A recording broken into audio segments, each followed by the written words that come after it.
Баршаңызға сәлем достар. Сіздермен бірге Анаргүл бүгін сіздермен өте дәмді үлпілдеген жұмсақ болып шығатын, құрамына ешқандай жұмыртқа қосылмаса да керемет болып шығатын круассандар жасайтын боламыз. Рецептіні соңына дейін қараңыздар. Таза ыдысымызға жылы суымызды құямыз және жылы сүтті құямыз. Содан соң қантты саламыз.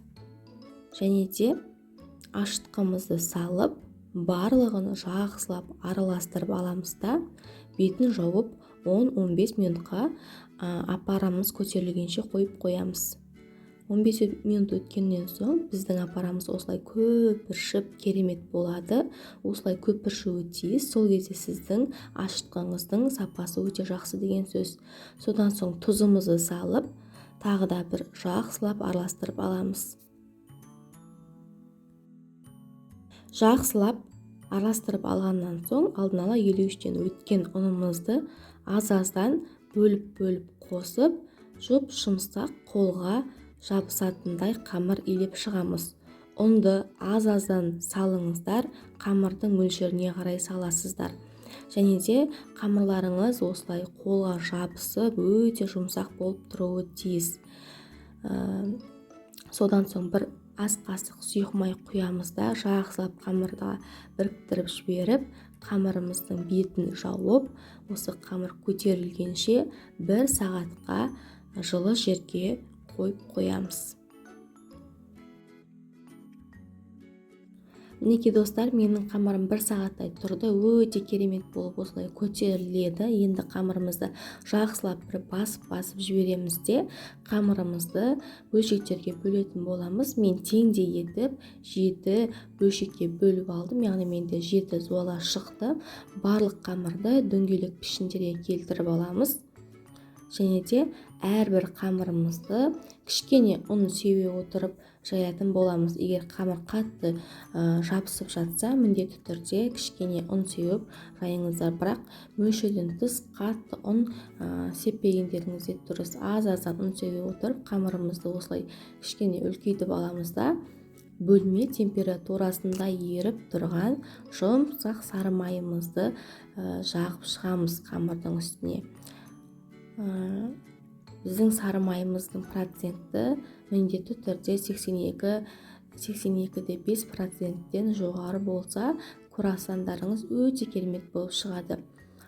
Бір қамырды осылай бетіне сары май жағып шетке алып қоямыз да, екінші қамырымызды дәл солай жайып алып, жаңағы қамырдың үстіне орналастырып, сары май жағамыз. Яғни барлық қамырларымызды жайып, осылай бір-бірінің үстіне қойып, сары май жағып, осылай 7 күлшені де дәл осылай жинап алуымыз керек. Біз тек ең соңғы күлшенің бетіне ғана сары май жақпаймыз, өйткені оны біз барлығын бірдей етіп жаятын боламыз. Менде қазір жайып жатқаным ең соңғы күлше. Осыны қойып алып, қамырымызды кішкене қолмен осылай басып кішкене үлкейтеміз де, оқтаумен кішкене қамырды үлкейтіп жайып алатын боламыз. Қамырды мен барынша 4 бұрышты етіп жаюға тырыстым. Солай круассандарды кесетін боламын. Егер қаласаңыздар, қамырды дөңгелек етіп жайып, содан соң 3 бұрышты етіп кесуге де болады барлығын. Мен осылай 4 бұрышты ыңғайлы көрдім. Қамырды осылай кішкене үлкейтіп, оқтаумен жайып алып, қолымызбен кішкене шет-шетін басып жіберсеңіздер болады. Және де қамырды дәл видеодағыдай етіп кесіп аламыз. Достар, менің қамырым кішкене үлкендеу болып кесіліпті. Егер сіздер қаласаңыздар, дәл ортасынан бөліп, қамырды кішілеу етіп кесіп, кішілеу круассандар жасасаңыздар болады. Менің круассандарым тым үлкен болып шықты. Сондықтан да сіздерге кішілеу етіп кесіп жасауға кеңес беремін. Және де қамырымыздың шетін осылай кішкене кесіп аламыз да, арасына қалауыңызша шоколад немесе сгущенка салып, қамырымызды дәл видеодағыдай орап аламыз. Көріп тұрғандарыңыздай біздің қамырымыз өте жұмсақ болады. кейде арасында икемге келмей кетуі де мүмкін. Қорықпаңыздар. Ақырын осылай орап бірден табаға орналастырып аламыз. Мінекей біздің қамырымыз осылай былқылдап тұруы тиіс. Енді бетіне жұмыртқаның сарысын жағып, алдын ала қызып тұрған 180 градус пеште 30-35 минут шамасында қызарғанша пісіріп аламыз. Мінекей достар, біздің өте әдемі үлпілдеген жұмсақ круассандарымыз пісіп шықты. Сіздерге дәл осы рецептпен жасап көруге кеңес беремін. Өте керемет болып шығады. Сіздің отбасыңызға ұнайды деген ойдамын.